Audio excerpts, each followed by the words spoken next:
اور ان اہل کتاب میں بعض ایسے ہیں کہ کتاب یعنی تورات کو زبان مروڑ مروڑ کر پڑھتے ہیں تاکہ تم سمجھو کہ جو کچھ وہ پڑھتے ہیں کتاب میں سے ہے، حالانکہ وہ کتاب میں سے نہیں ہوتا، اور کہتے ہیں کہ وہ اللہ کی طرف سے نازل ہوا ہے، حالانکہ وہ اللہ کی طرف سے نہیں ہوتا، اور اللہ پر جھوٹ بولتے ہیں اور یہ بات جانتے بھی ہیں۔ کسی آدمی کو شایع نہیں کہ اللہ اسے کتاب اور حکومت اور نبوت عطا فرمائے، پھر وہ لوگوں سے کہے کہ اللہ کو چھوڑ کر میرے بندے ہو جاؤ، بلکہ اس کو یہ کہنا چاہیے کہ اے اہل کتاب تم ربانی ہو جاؤ، کیونکہ تم کتاب کی تعلیم بھی دیتے ہو اور کیونکہ پڑھتے پڑھاتے رہتے ہو۔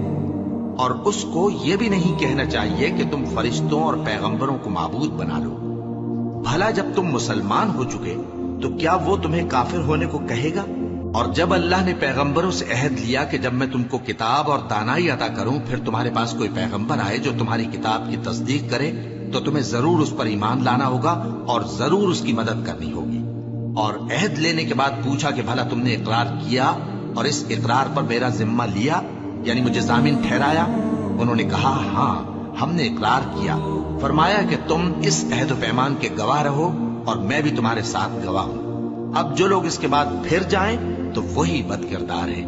پھر کیا یہ کافر اللہ کے دین کے سوا کسی اور دین کے طالب ہیں؟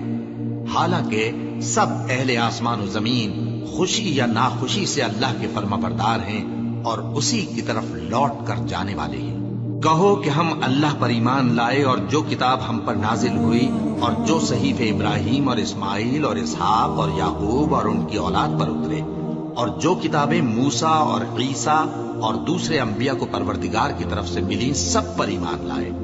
ہم ان پیغمبروں میں سے کسی میں کچھ فرق نہیں کرتے اور ہم اسی اللہ کے فرما بردار ہیں، اور جو شخص اسلام کے سوا کسی اور دین کا طالب ہوگا وہ اس سے ہرگز قبول نہیں کیا جائے گا، اور ایسا شخص آخرت میں نقصان اٹھانے والوں میں ہوگا۔ اللہ ایسے لوگوں کو کیوں کر ہدایت دے جو ایمان لانے کے بعد کافر ہو گئے اور پہلے اس بات کی گواہی دے چکے کہ یہ پیغمبر برحق ہے اور ان کے پاس دلائل بھی آ گئے، اور اللہ بے انصافوں کو ہدایت نہیں دیتا۔ ان لوگوں کی سزا یہ ہے کہ ان پر اللہ کی اور فرشتوں کی اور انسانوں کی سب کی لعنت ہے، ہمیشہ اس لعنت میں گرفتار رہیں گے۔ ان سے نہ تو عذاب ہلکا کیا جائے گا اور نہ انہیں مہلت دی جائے گی۔ ہاں جنہوں نے اس کے بعد توبہ کی اور اپنی حالت درست کر لی تو اللہ بخشنے والا مہربان ہے۔ جو لوگ ایمان لانے کے بعد کافر ہو گئے پھر کفر میں بڑھتے گئے، ایسوں کی توبہ ہرگز قبول نہیں ہوگی اور یہ لوگ گمراہ ہیں۔